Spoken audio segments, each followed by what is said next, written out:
One of the best days for a planner is when everything comes together for the good of the order. And I'm glad to have everyone here in this space this morning. And before I bring on Tiffany Chang, I just want to say thank you to my team for an outstanding day to bringing everyone together.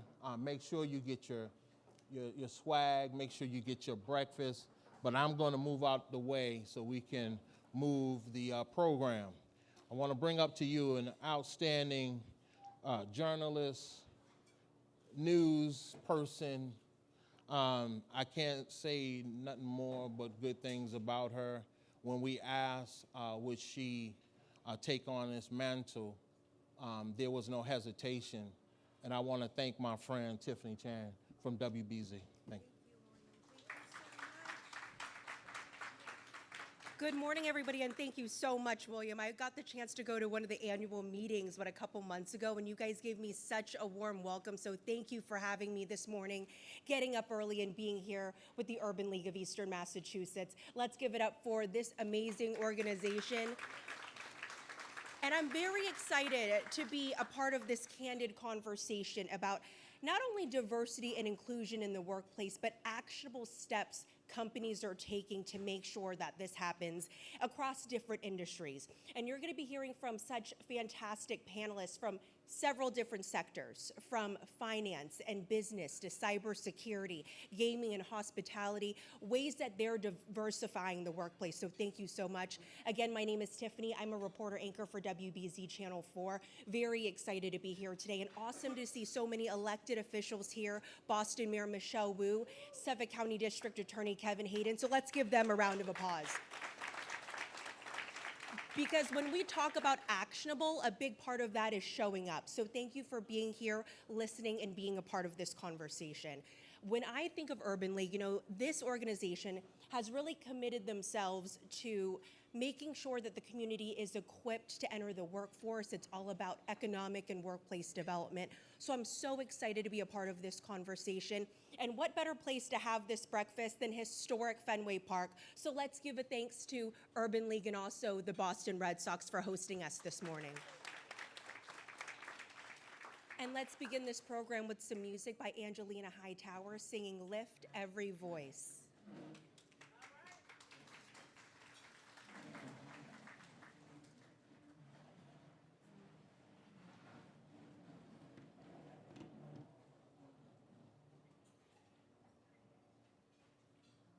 Good morning. It is indeed an honor to be asked to be a part of this event this morning. Thank you to my friend William and Dr. Motley. Thank you so much.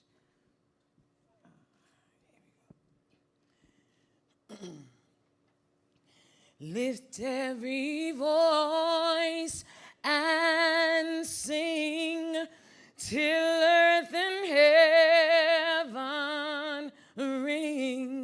ring with the harmonies of liberty. Let our rejoicing rise high as glistening skies. Let it resound loud as rolling seas. Sing a song full of the faith that the dark past has brought us.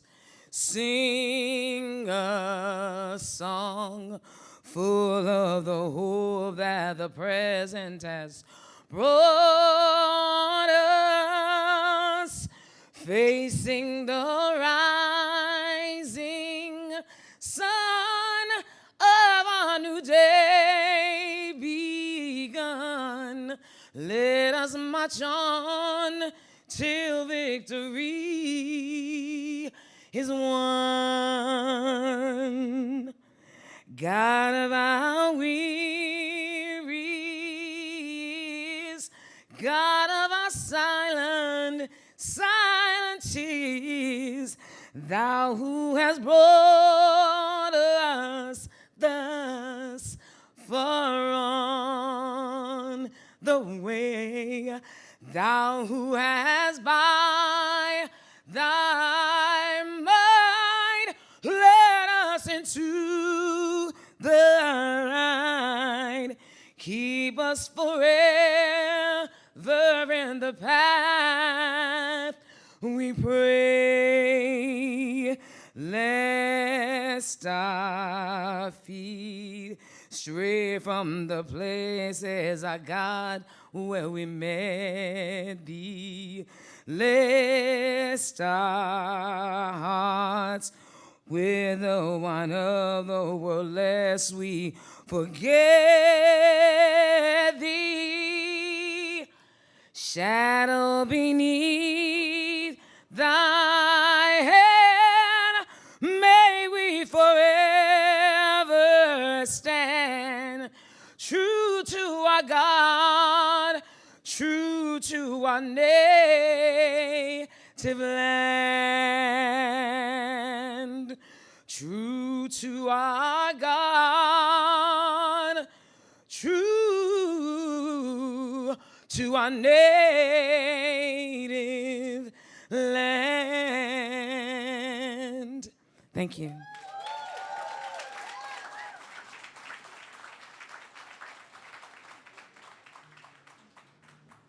Well, that's the inspiration we need to start every morning. Thank you so much, Angelina, for gracing us with your beautiful voice. Now, one of the first people that I met from the Urban League of Eastern Massachusetts was Joe Feaster.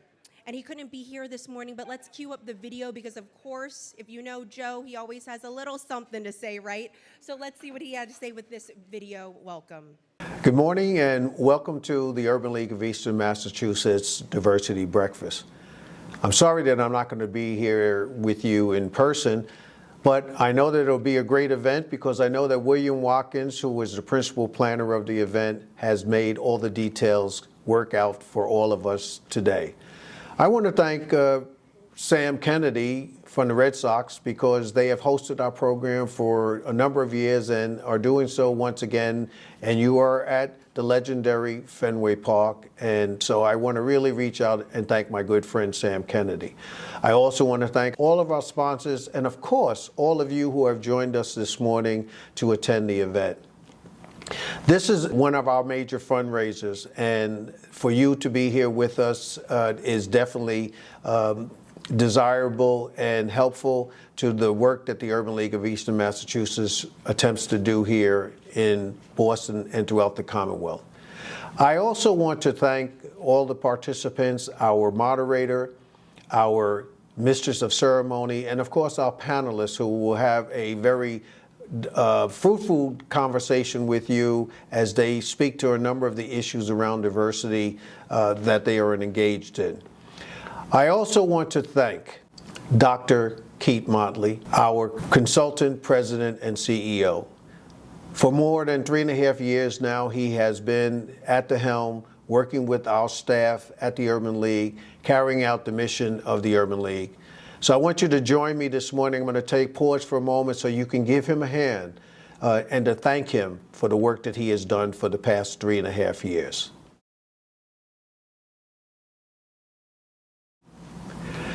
But I would be remiss if I didn't take this opportunity to announce our new president and CEO of the Urban League of Eastern Massachusetts, the Reverend Dr. Rasan Hall, Esquire, who will become I believe the number is 23rd president of the Urban League of Eastern Massachusetts come this June 5th of this year. After an exhaustive and long process of interviews and many great candidates, Dr. Hall emerged as the appropriate person to lead the Urban League into the future. So I want you as well to put your hands together and to give him a rousing Urban League of Eastern Massachusetts welcome as he will begin his time as the president and CEO of our organization. And finally, I just want to say, I'm sorry I'm not going to be there with you this morning, but I do wish you a great time, and thank you for supporting the Urban League of Eastern Massachusetts. Have a great day. I'm scared to start again because I feel like Joe's going to have something to add. But since we are here at Fenway Park, I do want to invite up the Red Sox representative, David Friedman. Thank you so much for having us and for hosting this event. Good morning. Good morning, everybody. On behalf of the Boston Red Sox, I want to welcome back each and every one of you here. Special welcome. It's great to be with our mayor, the People's Mayor, Michelle Wu, and with our district attorney, Kevin Hayden. So thank you for being here. And as you can always applaud them. As Joe said, this has become a wonderful tradition. The first time I think that we hosted the Urban League was 2018. And if you remember what happened out on the field that year, we won the World Series. So it was a nice start and symbol. But of course, we got knocked off by a couple years of COVID, but now we're back. And as we know from the Red Sox, as we look at our own past, as we look to try to move forward with diversity and equity, inclusion and belonging, there's work to do. And it takes time. It's not easy. I was just thinking, as Joe mentioned, Sam is a strong supporter of this. He couldn't be here today. But a year ago, Sam was here to welcome you. And that was just after those awful racist shootings and murders in Buffalo. So we have work to do across the board to try to make our world a better place, to do some healing. The work you do, your mission, is so important and so critical for our entire community, for Greater Boston and beyond. So we're honored to be a small part of this. Thank you for being here. Have a great morning. Welcome, and welcome back always. Thank you, Tiffany.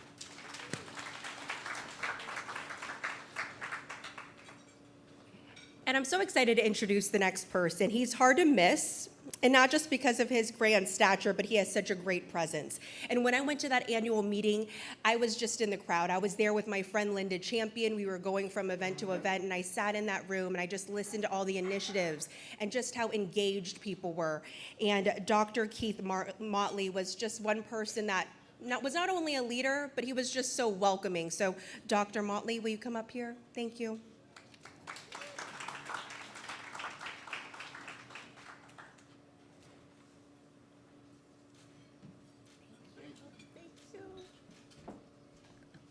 Good morning. Put your hands together for Tiffany. I tell you,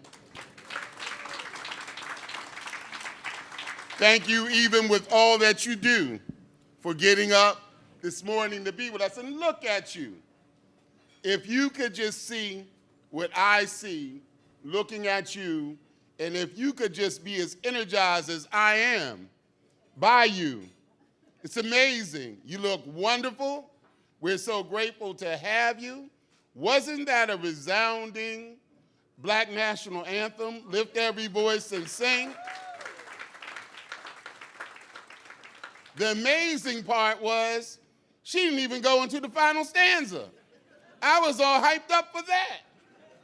And she made me feel good just doing two. What a wonderful thing. And so I'm so grateful to see many of you who I've had the opportunity to learn to love so long ago, and vice versa. Thank you for showing up for your Urban League of Eastern Massachusetts. Now you know that this Urban League has been serving this Commonwealth, this city, Eastern Massachusetts, Boston, for over 104 years. May 16th was our birthday, and May 16th, we got an incredible present. We got the present of a young man who I've known for a long time. And while that had something to do with it, wasn't principally why he's selected by your current CEO to be the one who's going to take us into the future, along with a team of incredible people, including several that are here today. I see the Dolores Pettis, one of our vice chairs, Mark Walker. Where is my good friend Jeff? Is back here. We came on the board together as Urban Leaguers, as under 21 folk. And it's been an amazing journey, because for me to be able to come back, Jeff said that he would come back and be a board member. Speaking of board members, all those of you that are in the room, please stand up so we can give you a round of applause. all of our board members.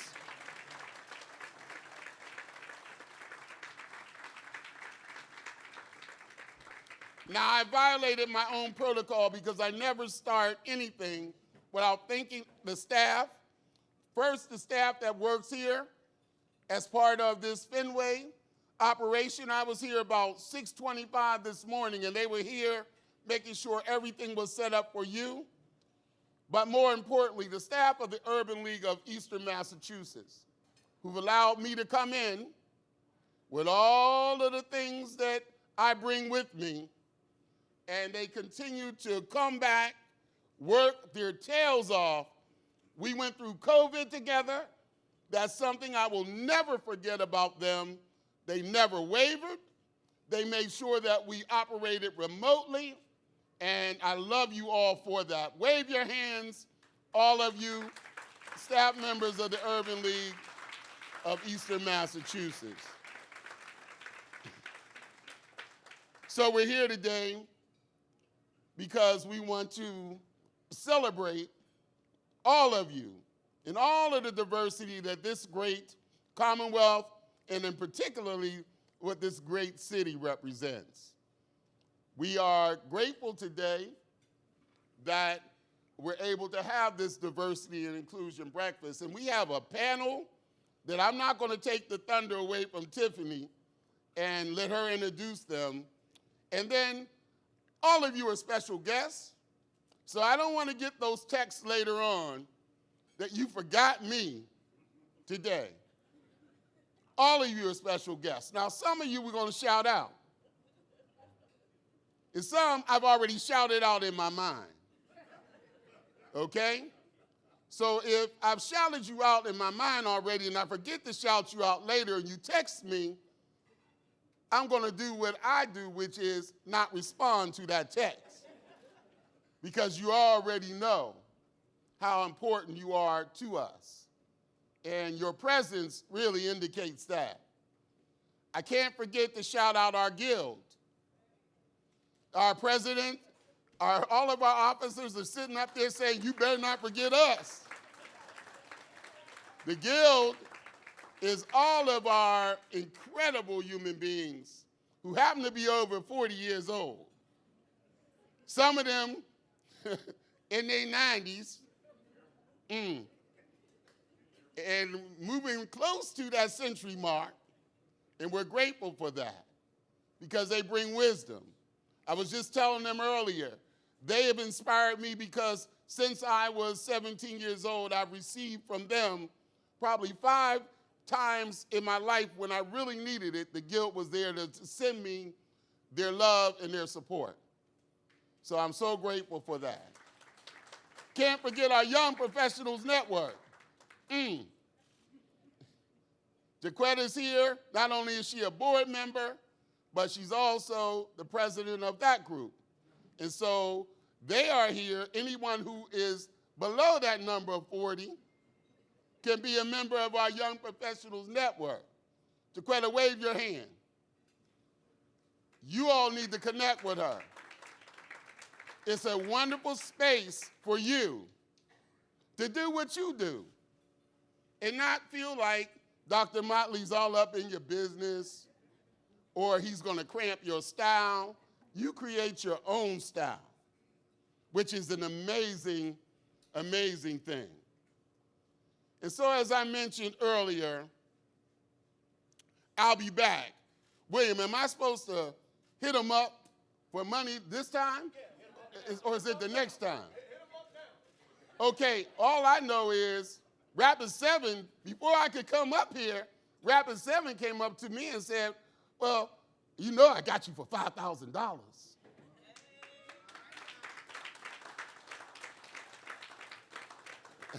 So Rapid 7, where's Corey at? Oh, he's hiding over there. He's like, oh, I wanted that to be anonymous because I whispered to you. You can't whisper nothing in this town. There's nothing a secret. We called ourselves announcing Rasan. They knew about Rasan 3 months ago. Because this town talks. And we love that about Boston. We are interconnected in a way that makes a whole lot of sense This is why we do this breakfast, so that you understand how interconnected we all are. Look at you, showing up thinking you were going to be the only one. And you show up and everybody's here. I'm going to bring up a guy that, y'all are going to get used to. When I was looking for someone to come into the Urban League, he had to love bow ties. He had to be tall. He had to be almost as handsome as me. He had to have legacy, strength, faith, all the things of the movement that we know has to be a responsibility of a president of this great Urban League. So I'm going to bring up right now our new president, Rasan Hall, to help me bring up the mayor. Okay? We got a double team bringing up the mayor. This young man, I have a tremendous amount of faith in. I know you're going to support him. We are going to support him. This Urban League deserves permanent leadership. And we have permanent leadership right here. But we also got permanent leadership right there. For all of you that are in our internship programs and any of our programs of the Urban League, wave your hands, because you're all around here. Don't be nervous. Put your hand up. Do you know that your mayor started as an intern with Mayor Menino? Designed towards how all those food trucks you love to eat, all those restaurants that you love to go to, as an intern, she designed towards that. Then she worked her way up to mayor, city council president, mom, great wife, good friend, somebody who was in all of the neighborhoods. What an amazing opportunity. And this morning, even though this is at 7:30, most people were trying to get here, when her children had to go off to school, here she is hanging out with you. So I don't know if you got something else to add to that. But I just wanted you all to see what the future of the Urban League looks like. You're going to be seeing him quite a bit tonight, because he doesn't know it, but when I'm coming up, he's coming up. We're going to be handing out awards together. You're going to get the mic at some point to talk, but there's not a mic I don't like. Like he said to me the other day, I don't even know what to call you anymore. I've been calling you something different all my life. Well, as long as you call me your brother, and you call me when you need something, that's important. But right now, we're going to call up our mayor, tell you how grateful we are for you being here. Now, as she comes, I know I'm not supposed to solicit when the mayor's coming up, but I can't miss this opportunity. You see all these people that have sponsored, now we add Rapid 7 to that list. Yeah, come on up, because I don't want it to seem like the mayor is soliciting funds for the Urban League, because she's not. But keep the mental model that I'm going to be asking you and asking you and asking you all day to fund the need that we have, all right? So, without further ado, I'm going to back up and let our mayor, this is kind of dangerous how you all have this thing catty-cornered over here. Watch yourself, man. If you go left, I think that was for me to keep me going right. Good morning. Thank you so much, Dr. Motley. Ooh. Well, the mic only likes him, too. Okay. All right, here we go. Fenway Park. I'm going to take this off. Thank you. You know you're welcome. And congratulations to an incredible leader who's already done so much to serve the city and the Commonwealth, and we're so excited for your leadership in this role. Good morning, everyone. I'm honored to be here with you all and just really grateful to be in a room full of people who are not just dreaming, but doing. Looking out, you see just about every sector of the city represented here. Those who are creating jobs, those who are educating our young people, those who are fighting for the city to live up to its potential for everyone. We are in a moment of great challenge across the country. And with that sense of how much is at stake, throughout the course of history, Boston has always stepped up in those moments. This is an organization that's celebrating 100 years. You don't get to be 100 years old without vision, without determination and fight when you need it, without building that foundation through cultivating each generation after generation into leadership. And so to those who are part of the Guild, to the young professionals, thank you for making sure that everyone has a space and a place and a home here.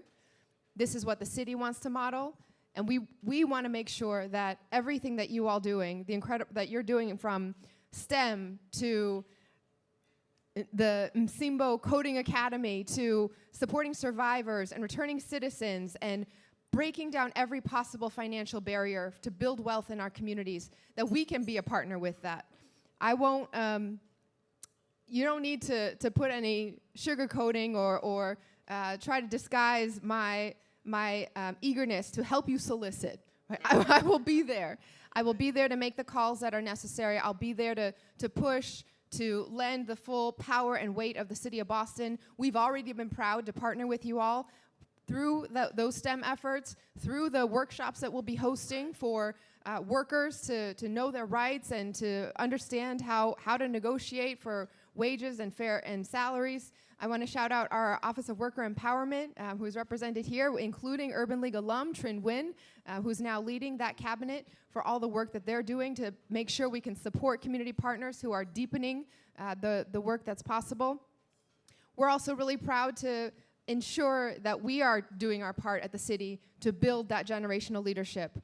Our Office of Black Male Advancement, led by Frank Farrow, has not only now graduated several cohorts of Black Men Lead, but also our first ever cohort focused on young Black men, high schoolers and students. And so we're following your example and making sure that a multi-generational approach to supporting leadership and helping deliver the tools so that we can take action collectively, that's the approach that the city's taking.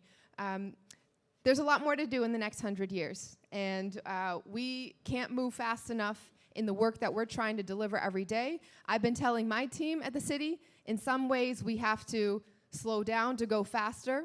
We're taking an approach where there's a lot of things that have been going a certain way for a lot of our 400 years almost as a city, that we need to take time to reflect on, improve the processes, make the changes that in fact we're not just playing whack-a-mole with each different situation that pops up, but we're actually getting to that fundamental level of change.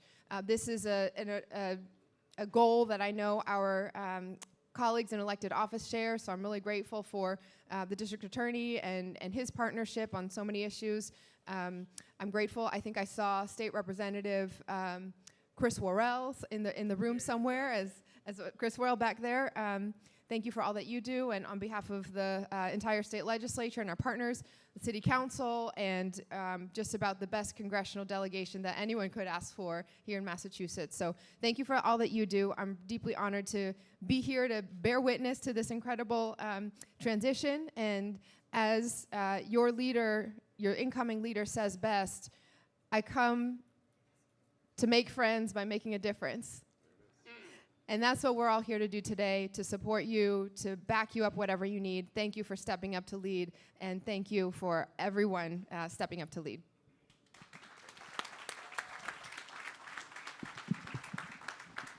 Come on now, put your hands together for Mayor Wu. It's nice to have someone who shows up for you. And you know the mayor has been showing up and showing out and has been a powerful voice for all of us. Tiffany's saying, when you going to get down from the podium, Dr. Motley? Well, you saw William come up here and check me. Wants me to tell you that there's on your table, there's a card. Yes, and we have grown as an urban league. We got QR cards now, right? You can go on here and just take a picture and make a donation. You can donate any amount of money that you want to. And while I'm doing that, while you're trying to figure out where those cards are on the table, I want to introduce the new publisher and owner, Ron Mitchell, of our banner, our newspaper. It's been serving this community forever. Stand up, Ron, so they can see you.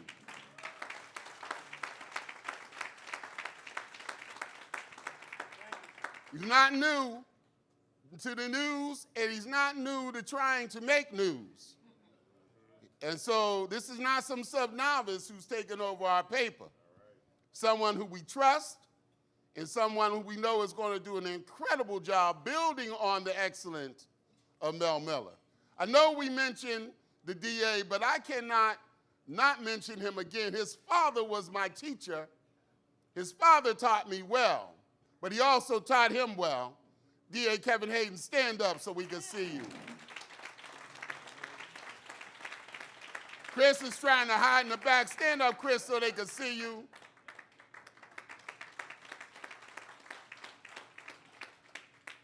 Speaking of money, I can't forget my man Josh Kraft over there from the Kraft Family Foundation, but not only that, he didn't show up in that capacity. He showed up because he's been doing that for decades in this city.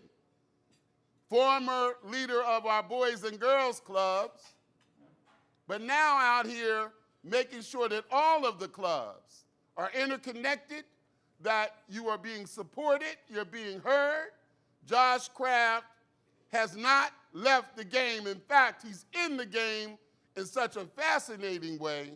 Moving forward, we're so grateful that you are here, man. Thank you so much for being here. Is that enough, William? Okay, that's enough for this session. We're going to come back and go in your pockets a little bit more in a few. Tiffany, sorry for taking up too much time, but your man came up here egging me on, okay? And you know I didn't need that. All right. So come on back up. You sure you're ready to give up the mic? You sure?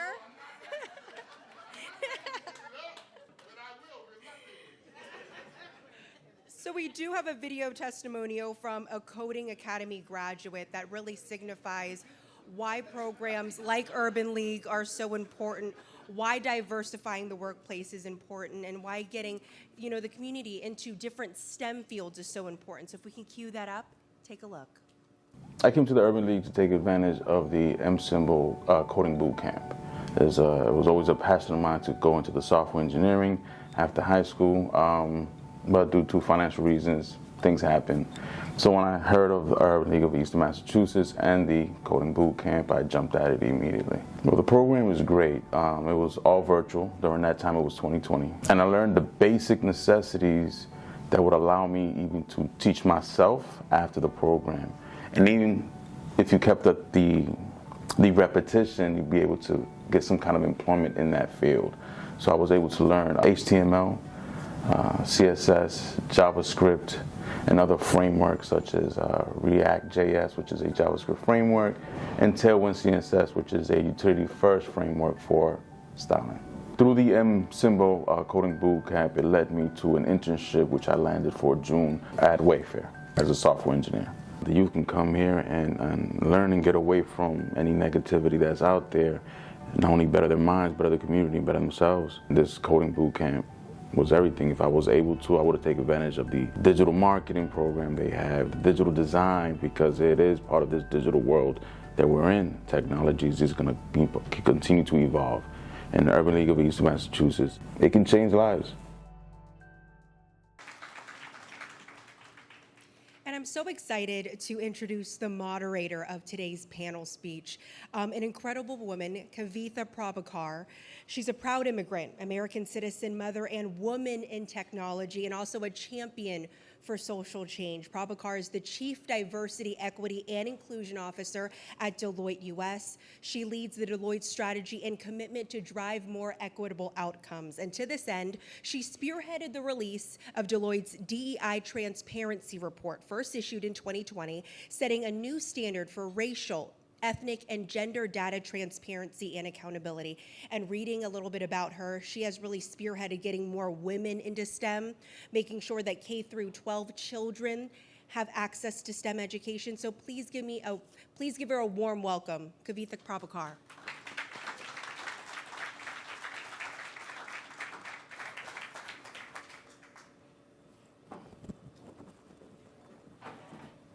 I don't think I knew I had the mic, but I guess I do. I thought I was moderating the panel, but it's a pleasure being here. Thank you so much for having me and for all that each of you do. Deloitte's commitment to DEI is definitely 177 years old, and our journey has been a journey of transparency, trust, and accountability.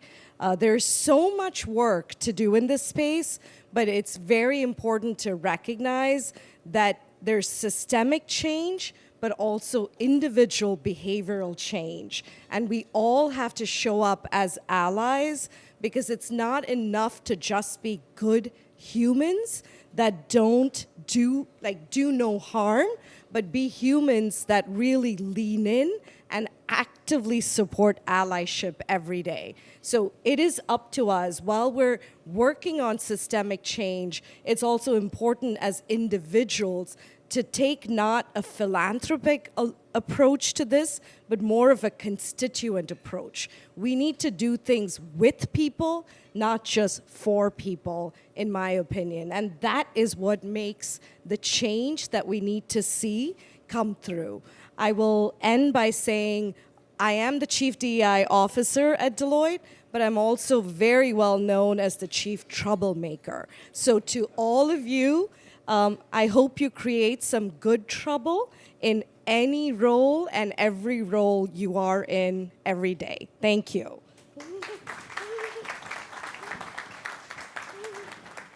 And I'll let Kavitha introduce the two speakers that she will be moderating with. But let's introduce our representatives from Rapid 7 and also Wynn Resorts to come up here and start this panel discussion as well.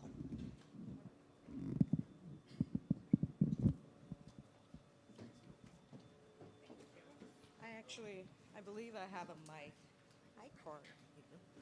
I think we're live. Hi, Glenn. Yeah, you both do, right? I do too. I'll put it on there. Yeah, I was going to say, here. I believe this is working. Yeah.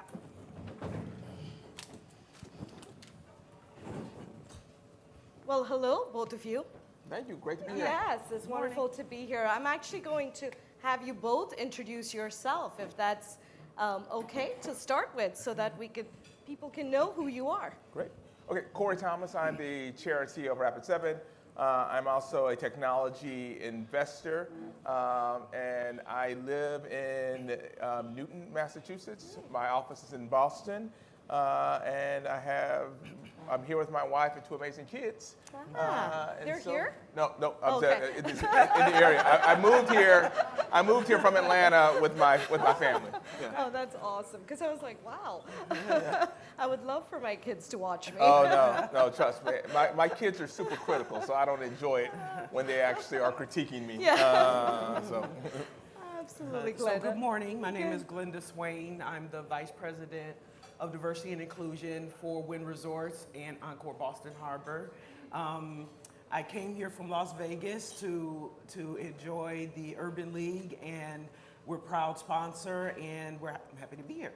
All right, wonderful. Well, I think today's discussion, obviously DEI and commitment to it by organizations has definitely picked up, I would say, in the last 3 years especially.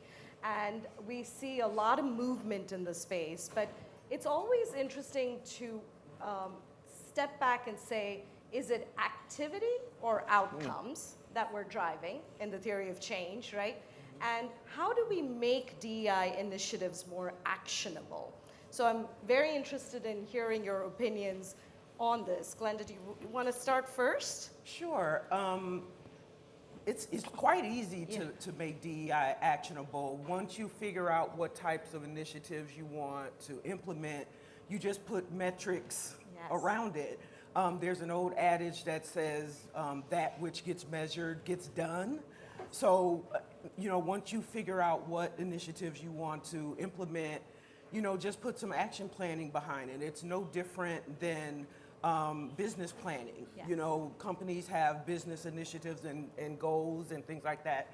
Everything's the same. So as long as you put some quantitative and measurable metrics behind whatever actions you're trying to implement or initiatives you're trying to implement around DEI, that's what makes it actionable. Absolutely. What would you add, Corey? Well, I would say I have a fear that it's not always actionable. Yes. And so I think actionable requires not just courage, but it also requires consistency. And consistency is hard, especially when things are hard. And right now, we've actually entered a harder phase of the economy. We have a lot of stuff going on in the country, and consistency gets hard. And so you have to start with that. So I completely agree with Glenda's points, is that it has to be measurable, it has to be focused, it has to be followed up on, but it actually can be actionable. What I would just say is that there's a lot of things that businesses do that are actionable, that when things get hectic, when things get crazy, lose focus. And so the question is not just whether it's actionable, the question is, does it maintain a priority, does it maintain a focus, does it maintain the energy? And the energy requires people, it requires community, it actually requires a little external pressure that we all actually provide. And so, yes, it can actually be actionable. We can talk about how you measure, how you programatize, all of which should be done. But at the end of the day, we also have to acknowledge that when the world happens, as it will, things can actually lose focus. Yes. I love the point on consistency and keeping with it, right? Yeah. Like you have to keep with it. It's like working out. You have to keep with it for results. Otherwise, it's something I struggle with. So it definitely is. It's result orientation and consistency matters. I also think it's interesting that the point you made. It's easy to do things when we're in up economy. Yep. And when it is a down economy, it's much harder because you have to make choices. And does this stay as a priority? Does this stay as a focus of an organization as a true test?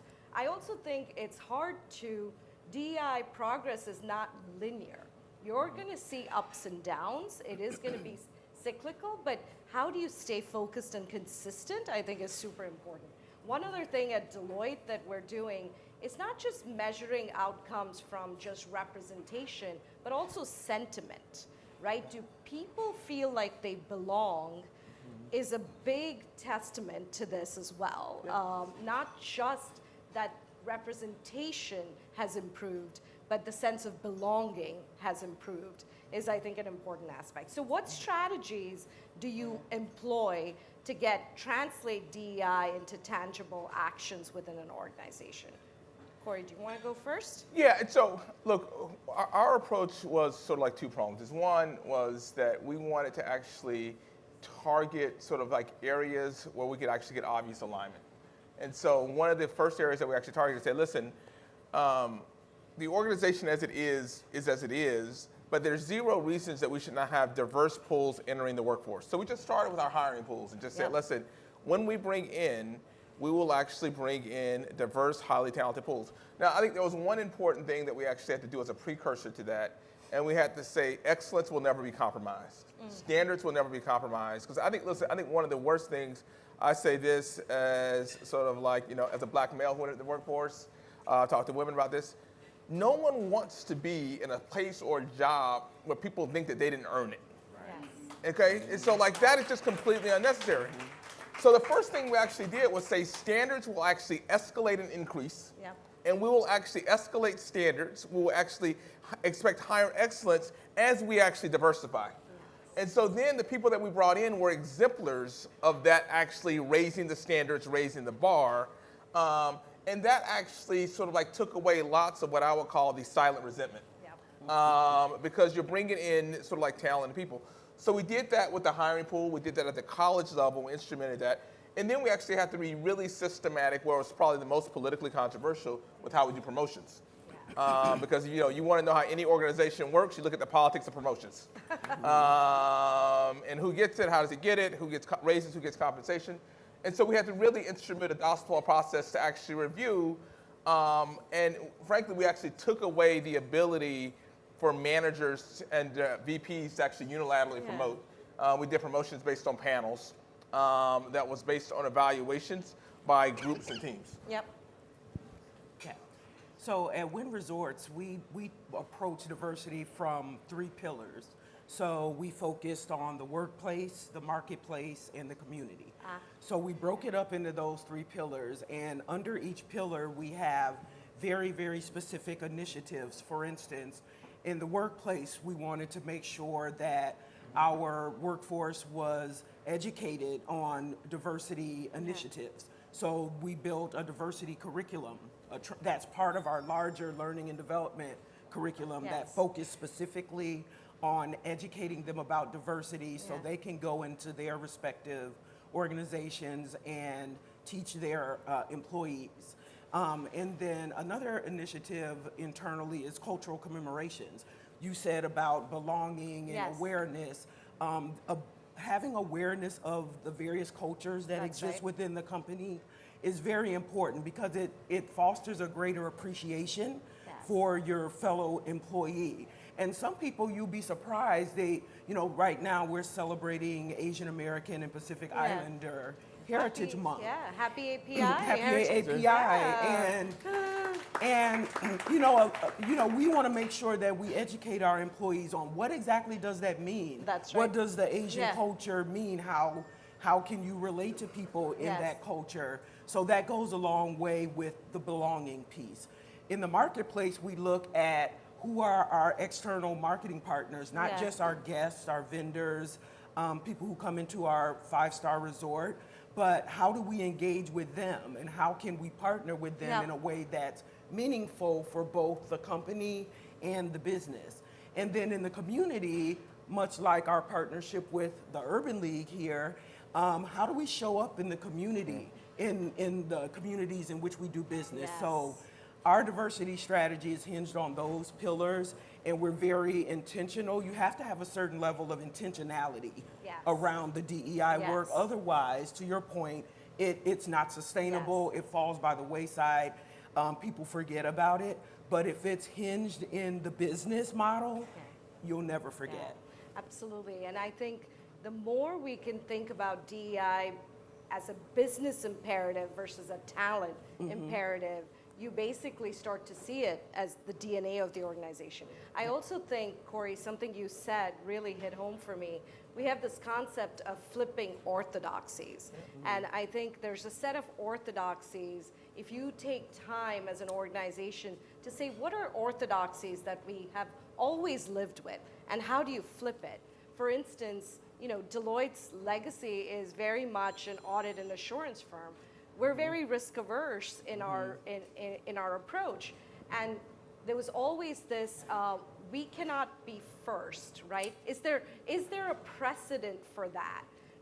Was always a question that was asked by the board and the executive, and we flipped it and said we can be first. So when we put up our DEI transparency report, it was a shock to the system because we put it out to the public. We were so transparent about our data, but what that does is it endears trust, right? That this is the baseline. Now we can collectively move towards a set of goals. So challenging orthodoxies in your organization, I think is a beautiful point you made, because people say, oh, if you focus on diversity, you're lowering the bar. No, that's an orthodoxy. The bar is not in question. In fact, the bar should be raised as we do this. Innovation improves by 30%. Overall revenues improve by 45%. These are proven facts for the business case. So it is an important dimension of the journey. So could you talk a little bit about, the journey of making things actionable through examples? I know you already gave one or two, but any specific ones that really bring it home?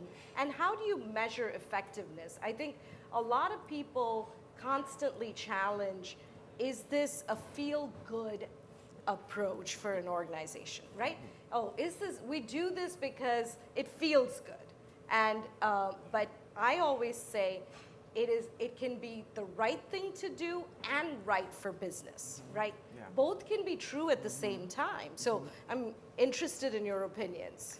Yeah, one example of a diversity initiative, and similar to Corey, we're intentional about bringing diverse talent into Yes. our organization. And so, and I'll be completely honest, one of the things that we struggled with was building a robust, diverse pipeline of talent into leadership. And so in order to do that, we had to go, from the beginning and figure out where can we get good talent. Well, I know where we could get them, and I'm a product of a historically Black college and university and HBCU. And so I was intentional about finding some HBCUs that had hotel and hospitality management and tourism programs, go to those schools and recruit their students to our company. And so I created a management training program that's specifically for HBCU students and graduates who are graduating in hospitality and hotel management, and brought them into the company, relocated them to Las Vegas, and put them through a one-year rotational program, an aggressive, accelerated management program that positioned them for success as leaders. And so I'm happy to report that we've hired our first cohort of students in March, and they're doing very well at our resort in Las Vegas. And once they finish their rotations, they're going to be placed in management roles. That's awesome. And then I'm going back this year to recruit more students to backfill them, so the second cohort will start. That's the only way that you can kind of stack the pipeline in order for leadership development to occur. That's awesome. We're very proud of that. Thank you. So we should all visit the Wynn in Las Vegas and give them a Absolutely. high five, right? Absolutely. And Encore Boston Harbor. Right. Exactly. Right across it. Yeah. I'm proud. I'm a proud alum of an HBCU, so I understand the value that and the talent that comes out of the. I'm sorry. I went to Grambling. Grambling State University in Louisiana. That's awesome. I was there during the Eddie Robinson years. So we come from good stock. HBCUs are good stock, and because I'm an alum, I know that. Yes. And so the schools, in case you want to know, the schools that we're recruiting at are Tennessee State University in Nashville, Morgan State University in Baltimore, and Delaware State University in Dover. Yeah. They have very, very good hospitality programs, and we would be remiss if we did not go and get that great talent. Awesome. Awesome. Corey? So I'll talk about a program that actually failed in its first iteration, and we're in its second iteration, and it's expanded from there. So, one of the things that we wanted to do was not just focus internally on employees, and I would say our external community engagement, which I think is critical. I mean, supporting organizations like this is absolutely critical. But it's a lot about our talent engagement, and it's about sort of like our philanthropic engagement. But what we were ignoring was sort of the business impact that we could actually be having. And so one of the goals that we set out roughly 3 years ago was to say, how do we look at our partner ecosystem, and how do we actually support and engage diverse partners as they're building their businesses? How can we use our business platform to actually support sort of a more diverse business ecosystem? And so how do we actually do that? By onboarding partners, providing better training, providing access, providing relationships. And so we started building out a program for diverse businesses and say, listen, we welcome you, we'll invest into you, we'll provide capital investments, but it's a business investment.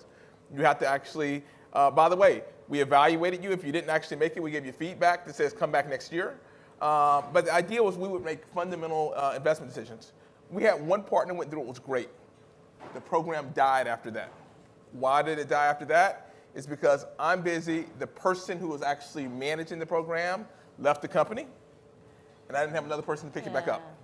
And so that's an example of it was more about individual passion and commitment, and it had not been systematized. And so in the next iteration of that program, we said, listen, we have to actually really be thoughtful about how we systematize this program and how we actually systematize the ownership. So the next iteration, we actually said that we want to actually provide more talent in the ecosystem, and we want to solve a problem of actually how do we actually help municipalities that don't have money in Massachusetts have better cybersecurity. Yeah.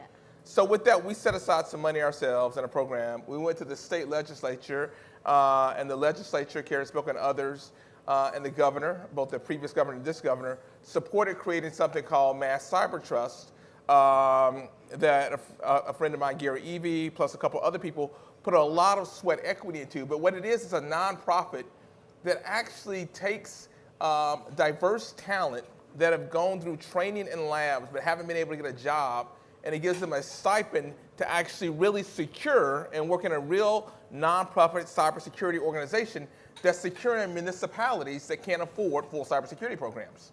And that we actually set up the full structure, the full infrastructure. That's awesome. We got the partner ecosystem. Yeah. But that's an example of both the failure, the learnings, and then how we evolved it. That's awesome. And you learn from your failures too. So, yeah, that's excellent. I always say there's people, purchasing, and philanthropy. All three dimensions matter in this DEI lens. Deloitte spends over $5 billion in purchasing, and how much of that was going to diverse suppliers was a big, big reflection for us. And our ability to look at purchasing and make an impact on purchasing and diverse suppliers is a very important aspect. So I've been told we have to wrap it up, so I'm going to ask you one final question. What gives you hope about DEI? Well, I'm hopeful just in the changing landscape of how we do business now. There's a lot of remote work and hybrid work and all of that. There's still going to be a need for people to have a sense of belonging. And remotely, how to keep people engaged and feel as though they belong in the workplace is something that is going to be hinged in DEI. And so I'm hopeful for that reason. All right. Yeah, for me, it's purely generational. I mean, I look at the generations that are coming up right now. They just have a very different, non-passive, they're not going to tolerate the stuff. Yes. And so it drives me crazy sometimes, but it makes me very hopeful that the bullshit will not continue. So, That's awesome. With that, thank you, everybody. Thank you for having us here today. Thank you. Thank you.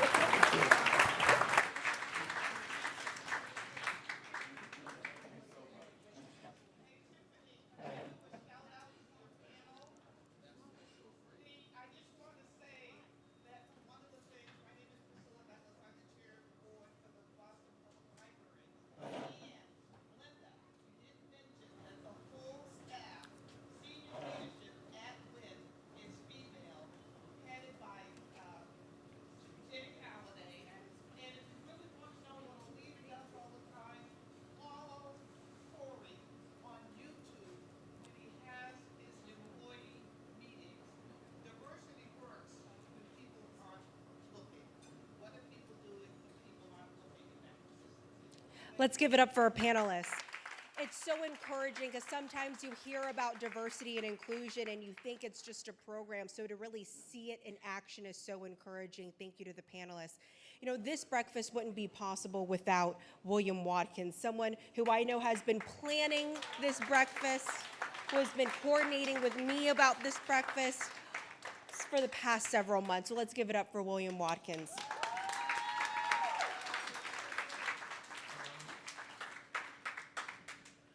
Thank you. I just want to give some gifts out to our panelists. Mr. Corey Thomas.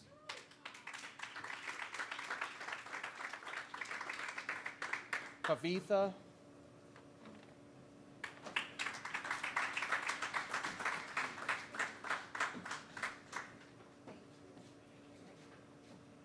And my good friend. Now, she done said she went to GSU. I'm not even going to call the name out. because now we're in the SWAC. I went to Bethune-Cookman University, the university.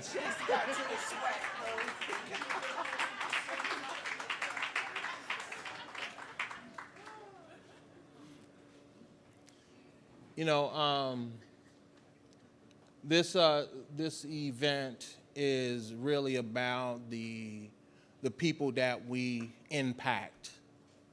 Over the last 3 years, we have touched over 5,000 lives. And it's because of a lot of the people in this room. We can't do it without your support. It makes it more meaningful to know that we are moving people from dependency to self-sufficiency. That's what this is about. So when you scan on that QR code and you make your donations, think about that woman that walked past the Urban League every day with their child to drop them off at school. And this is like 5, 6 in the morning, to be at class at 9 o'clock, to go through coding and receive a job at Liberty Mutual. Those are the people that we're impacting.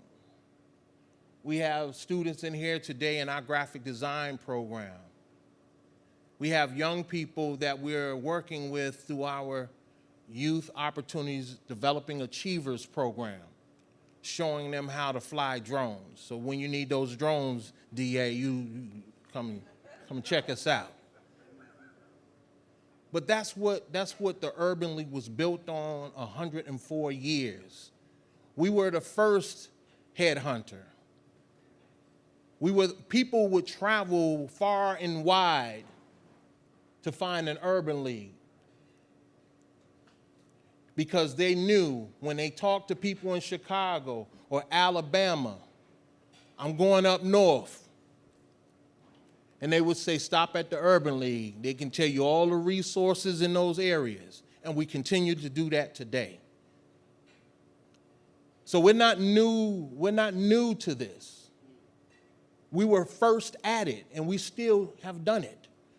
And just imagine, we were born during the Spanish flu. And what we did at that time, we did on COVID. We made sure people got the services, the materials that they needed to survive. And I am so proud to be a part of this institution.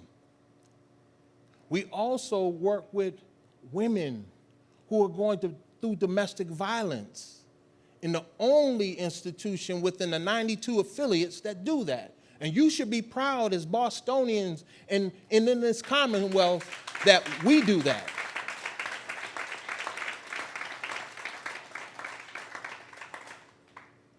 So I want to move the program, and once again, I want to thank the Red Sox. I really do. I was in the restroom and I heard the sound coming in so people could hear even while they're in there.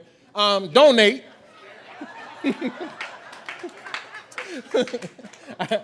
I was listening to a lot of what was going on out here. So I appreciate Corey, KP, Glenda. I appreciate you coming far and wide to do this for us. I want to remind you that the Urban League is doing the Juneteenth celebration this year. And I'm going to be asking upon you to help in making sure that takes place in a grand way. This will be the second time from a federal standpoint that we'll be able to celebrate, and this will be the second time in person. And we're looking at bringing a strong artist to the plate to really amplify the freedoms of my people. So now I want to bring up my good friend, Dr. Motley, to open up our awards ceremony, because we have some outstanding people we need to honor this evening. So if we go to the video, the first video. I also want to thank our awardees. There are 3 individuals and their organizations who have done stellar work on behalf of the Urban League. We have Frederica Williams, who is the president and CEO of Whittier Community Health Center.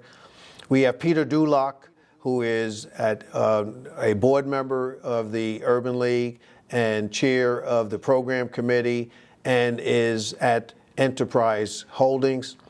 And especially my awardee, the person receiving the Chairman's Award, is Vice Chairman Mark Walker, who has been for the past 5 years chair of the building committee. And you will hear more in the future about the new building project that the Urban League of Eastern Massachusetts is going to be engaging in. Not the mic again. And you can hear me in the bathroom. So those of you that thought you could hide because you think I want some money, you can hear me in that bathroom. All right, listen. Also wanted, our secretary, Priscilla Douglas, was the one who talked about the panelists as they left. Let's give her a round of applause. So grateful to see you, former Secretary of Economic Affairs here, and just an incredible leader in this Commonwealth. So you see that Chairman Feaster shows up even when he's not here. And he has just presented the Chairman Trepain Award to our board member and our vice chair, Mark Walker. Now, Chairman Payne was our first chairman of this Urban League. So this is one of our highest awards that we can give, Mark. And so we want to present it to you because of all the work that you have been doing, not only as vice chair, but also as chair of our building committee. And so we're so grateful to you for that. So I'm going to present it. You're going to have an opportunity to come to this mic and give your thanks. I will be that person who yanks you from the mic. Isn't that ironic? Okay? So congratulations. Thank you, Keith. Thank you so much.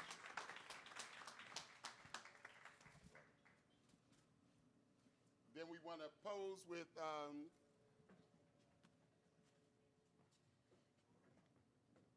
where's okay, sorry. I was looking for you, man. Thank you.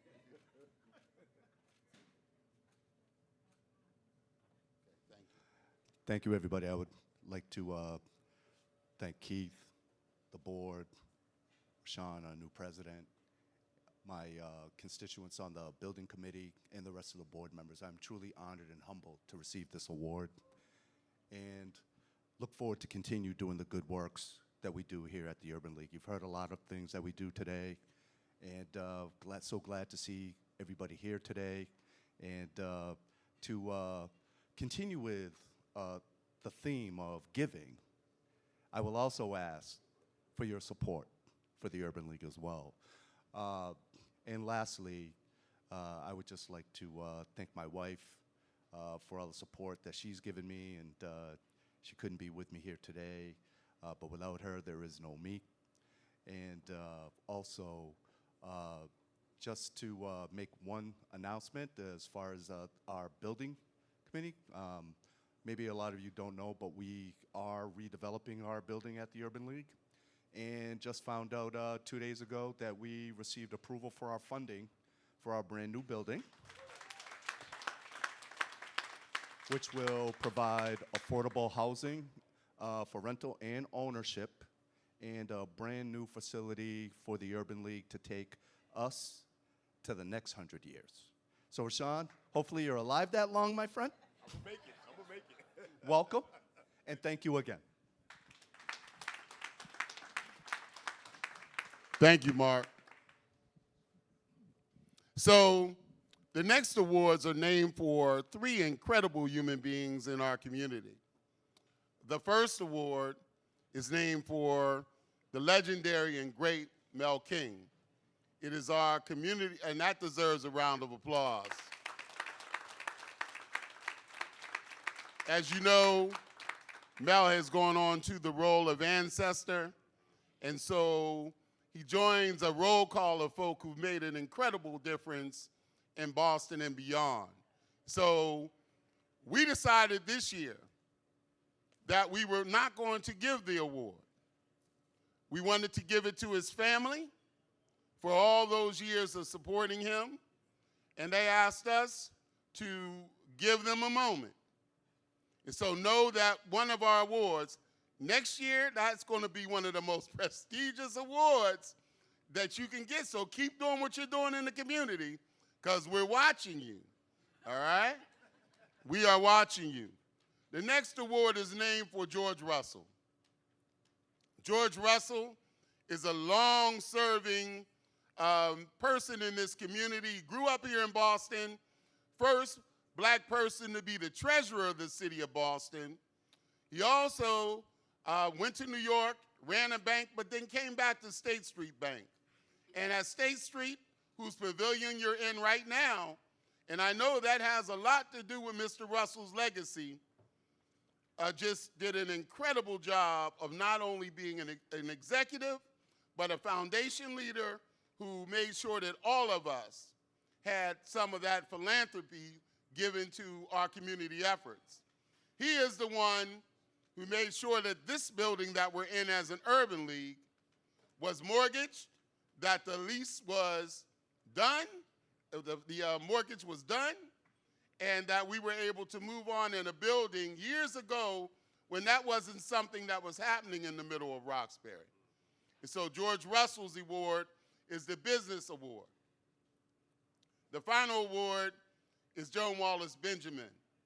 Joan Wallace Benjamin is an incredible leader in this community, was one of the most prolific presidents, and there's a roll call of great presidents that add up to that 23rd that this young man is going to represent for us. And Joan was an incredible Urban League president, but went on to do other incredible things. And so I want to start with the George Russell Award. And I want to make sure that you understand that the legacy there, Gordon Thompson, CEO of WestNet Corporation, Sagan, who was the executive director of Beckma at the time, Roxanne Cook, who was the managing director and regional director of J.P. Morgan Chase, are people that have received this award since it's come to fruition. This year, we have the honor of presenting that award to one of our most dynamic.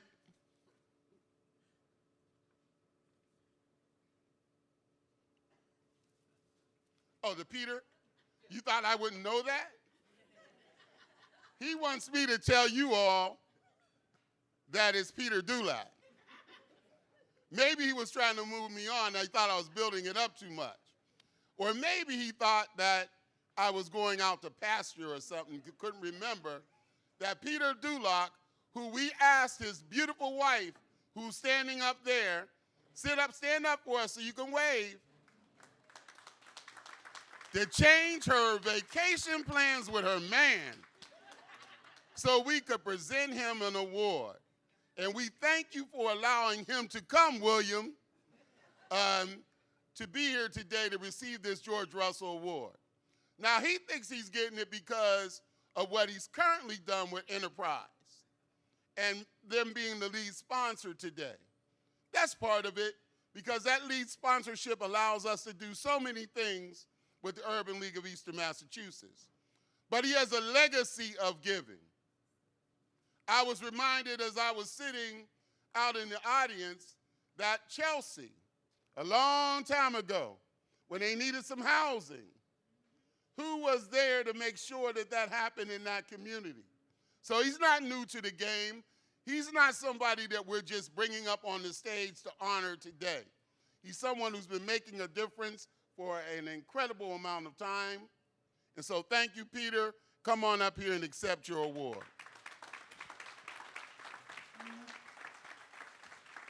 Well, take a picture first.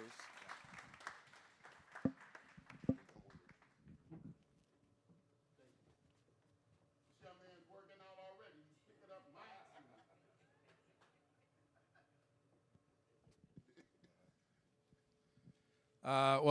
An honor and a privilege would be an understatement, and shout out to my wife, Katie. Similar to echoing Mark's comments and stealing them, couldn't do it without you.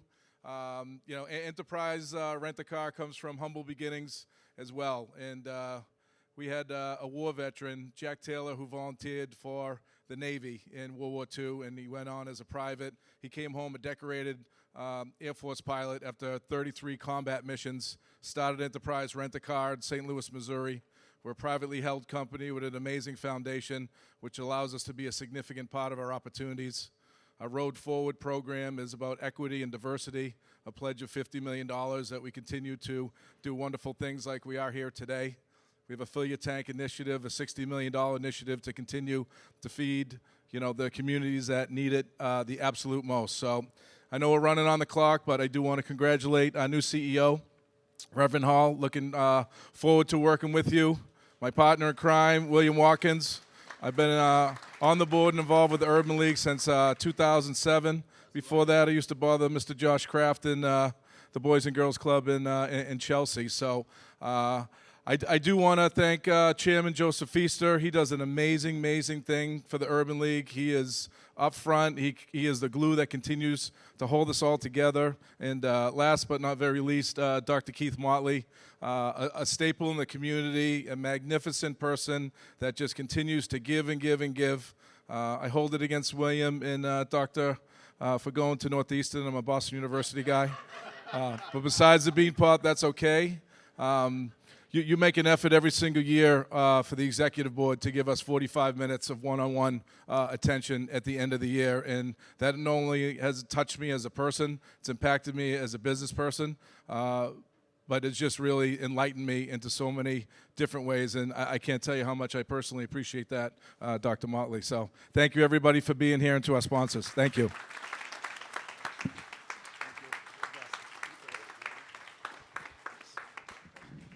So this beautiful woman standing between all of us up here is our vice chair, Dolores Pettis. And so she does everything for the Urban League, particularly watches that money. So incredible human being. Thank you so much, Dolores, for that.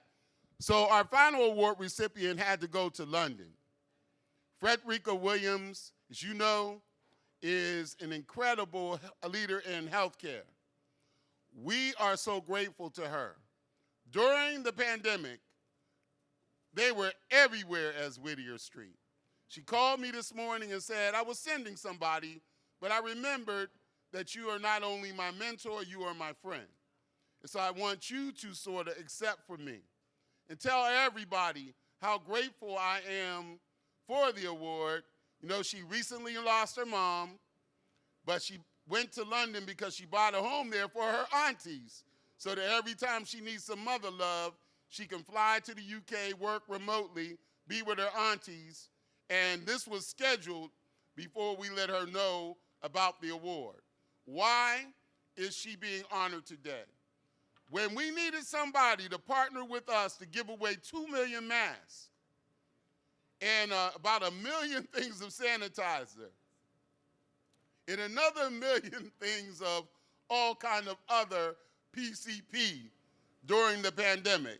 She was there, didn't question, didn't say you'll never be able to give away 2 million of anything.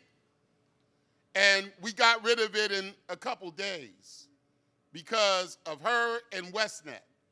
Westnet being the only African-American distributor of that kind of stuff on the East Coast that had the capacity during COVID to take care of not only this place, but Italy. They took care of Italy because the United States didn't believe that an African-American male with a business like that could be responsive to the things that we needed here in this country. And then had to come back to this country to give them prices that were pre-COVID prices and all of the things that they wanted in terms of PCP. So Frederica, we love you. We're grateful to you, and she wants to let you know she's thankful to the Urban League of Eastern Massachusetts for this award. And so thanks so much. William wants me to tell you the QR codes, they work. Some of you found out that they work. Others of you don't know that when we don't see your name on there for at least 50 cents, we know that you thought it didn't work and that we didn't know how to find out that you did not try to make it work. We can actually do that. So, William, what else do I have to do besides thank our incredible host? Is there anything else? Yes, I do. I want to bring up our new president and CEO to let him close us out, both with his words, but also he is going to take us into the future. And so, unless he gives me an opportunity to come and be on the mic again at one of these events, you don't have to worry about that other in the future. So come on up here, President Hall, and make some comments and close us out. We're going to give you the stage. Well, all right. Thank you so much, Dr. Motley. Let's give Dr. Motley a hand. Not only for facilitating this wonderful event, but for his years of service and leadership to the Urban League and the greater Boston community and the Commonwealth of Massachusetts. Thank you. You've been a shining example of leadership and steadfastness, and I am honored to follow in your footsteps. Look, I know folks got to go to work. These breakfasts can be challenging. It reminds me, as a preacher, it reminds me of the story of this pastor who got up to preach one day, and there was a little boy sitting in the front pew next to the pastor's wife, the first lady. And the pastor got up, and he adjusted his robe, and the little boy looked at the first lady and said, "Well, what's he doing?" She said, "Oh, baby, he's just getting ready to preach." And then he opened up the Bible and started turning to the scripture, and he said, "Well, what's he doing now?" She's like, "Oh, well, he's looking at the scripture that he's about to lift up." And then he looked at his watch, and the little boy said, "Well, what's he doing now?" She's like, "Oh, baby, he ain't doing nothing." I am a preacher and a lawyer. That said, I will be brief. Thank you so much to our sponsors. The contributions and the support that you make to the Urban League is so important. It allows us to continue to do this important work of making change not only here in the Commonwealth of Massachusetts, but throughout the world. The people who come through the Urban League and receive the support of the work that we do just don't stay here. They go out into the world. So thank you all for your contributions, for your support, for your belief in us, and for your partnership to make this place a better place. I also want to, let's give them a round of applause for all of our sponsors. Our hosts, again, thank you for opening up this beautiful space and for your continued partnership.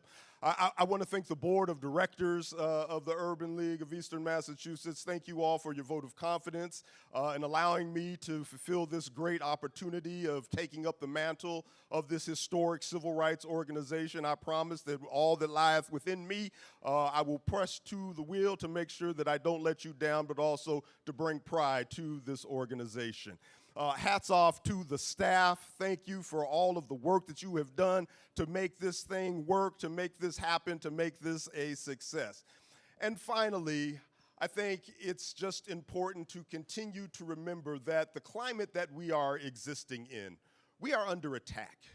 We were fortunate enough to have a panel talking about and extolling the virtues of diversity, equity, and inclusion, creating a sense of belonging, something that is desperately needed in our corporate and governmental and community spaces. And the people who have been before you today, the partners who have sponsored this program today, the staff and all of you who do this work, you all are the soldiers in this army. We need you to continue in this struggle. That is what I am committed to to doing. That is what we are all committed to doing, and we can accomplish this when we are working together. So I look forward to the future. I look forward to the work that we have to do, and I look forward to change and transformation. So thank you, and look forward to continuing this work. And Brother Watkins. Why don't you just go ahead? All right. I tried not to get the mic. But I want to announce there's an exhibit, Breaking Barriers exhibit. It's about the Negro League baseball team, and it's going to be sponsored by all right, sponsored by the Red Sox in partnership with the Boston Public Library. And it's going to be a Juneteenth celebration. All right, till August 4th. There we go. Free. At Arts Emerson.